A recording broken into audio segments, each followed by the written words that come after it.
Kiekvienas norime gyventi šiltuose ir tvarkinguose namuose. Todėl šiuo metu Lietuvoje aktuali tema yra daugiabučių renovacija.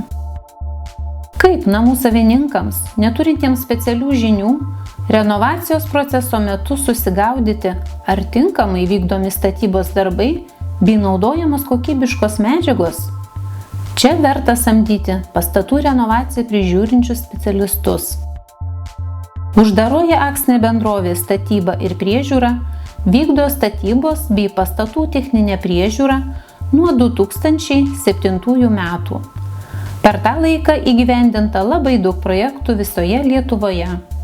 Visi užsakovai liko patenkinti, o su kai kuriais daugiabučių namų savininkais pasirašytos sutartys dėl nuolatinės pastatų techninės priežiūros.